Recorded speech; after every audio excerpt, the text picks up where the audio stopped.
পাঁচ ব্যাংক একীভূত হয়ে বড় একটি ব্যাংক হলে গ্রাহকরা কি তাদের টাকা ফেরত পাবেন? গ্রাহকদের অ্যাকাউন্টগুলোর কি হবে? সেগুলো কি বিলুপ্ত হয়ে যাবে নাকি স্বয়ংক্রিয়ভাবে নতুন ব্যাংকে চলে যাবে? আর গ্রাহকরা যদি টাকা পান সেটি কোন প্রক্রিয়ার মাধ্যমে পাবেন?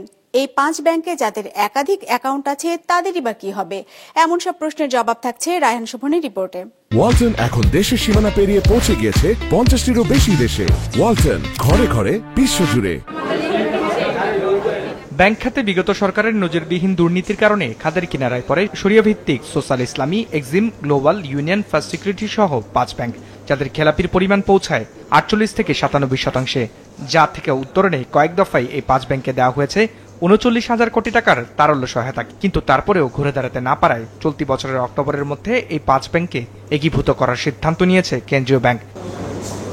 কেন্দ্রীয় ব্যাংকের তথ্য অনুযায়ী গ্রাহকরা এই পাঁচ ব্যাংকে আমানত হিসেবে জমা রেখেছে প্রায় 1.5 লাখ কোটি টাকার বেশি, যার মধ্যে ব্যক্তি আমানতকারীরা গচ্ছিত রেখেছেন 46,000 কোটি টাকা। এখন প্রশ্ন হচ্ছে, এই পাঁচ ব্যাংক যদি এক হয়ে যায় তাহলে আমানতকারীদের কি হবে? ব্যাংক রেজুলেশন অধ্যাদেশ 2025-এর অধীনে ব্যাংকের লাইসেন্স বাতিলের 2 মাসের মধ্যে গ্রাহকদের অর্থ পরিশোধ করতে হবে। খসড়া নীতিমালা চূড়ান্ত হলে আমানতকারীদের পাওয়ার কথা এককালীন সর্বোচ্চ 2 লাখ টাকা পর্যন্ত।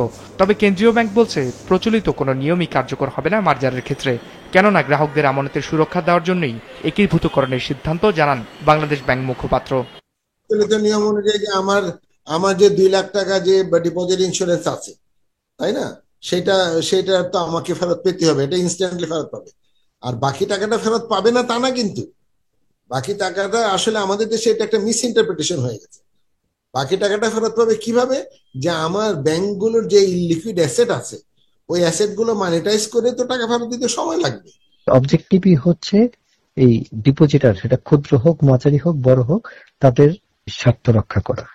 এই পাঁচটি ব্যাংক স্বতন্ত্র ব্যাংক হিসেবে থাকবে না, তারা মার্জকৃত নতুন ব্যাংকে রূপান্তর হবে, কিন্তু তাদের ডিপোজিট নিয়ে ভাবার কোনো কারণ নাই। এটি বাংলাদেশে প্রথমবারের মতো মার্জ হতে যাচ্ছে।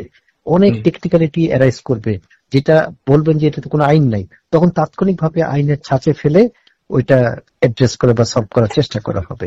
কিন্তু আমাদের মূল অবজেক্টিভই হলো ডিপোজিটরদের স্বার্থ রক্ষা করা।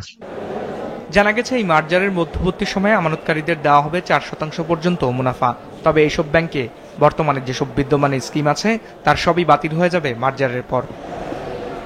এই পাঁচ ব্যাংকে যাদের একাধিক হিসেব আছে তাদের কি হবে, সেই প্রশ্নও আছে গ্রাহকদের। জানা গেছে একাধিক হিসেব থাকলেও তা গণ্য হবে একটি অ্যাকাউন্ট হিসেবে। একীভূত হতে যাওয়া পাঁচটি ব্যাংকই পুঁজিবাজারে তালিকাভুক্ত। কি হবে সেসব শেয়ার হোল্ডারদের? কেননা সাধারণত ব্যাংক কোম্পানি আইন অনুযায়ী কোনো ব্যাংক যদি অন্য ব্যাংকের সাথে একীভূত হয় তাহলে তারা আর পুঁজিবাজারে তালিকাভুক্ত থাকবে না, সেই সাথে ক্ষতিপূরণও মিলবে না বিনিয়োগকারীদের। তবে অর্থ মন্ত্রণালয়ের পরামর্শে ক্ষতিপূরণ দেওয়ার বিষয়ে ভাবছে Bangladesh bank.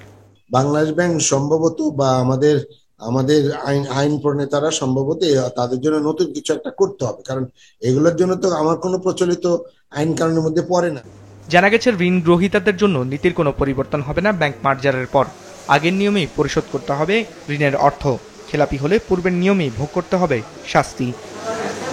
Raihan Sovan, business report, মাছরাঙা টেলিভিশন।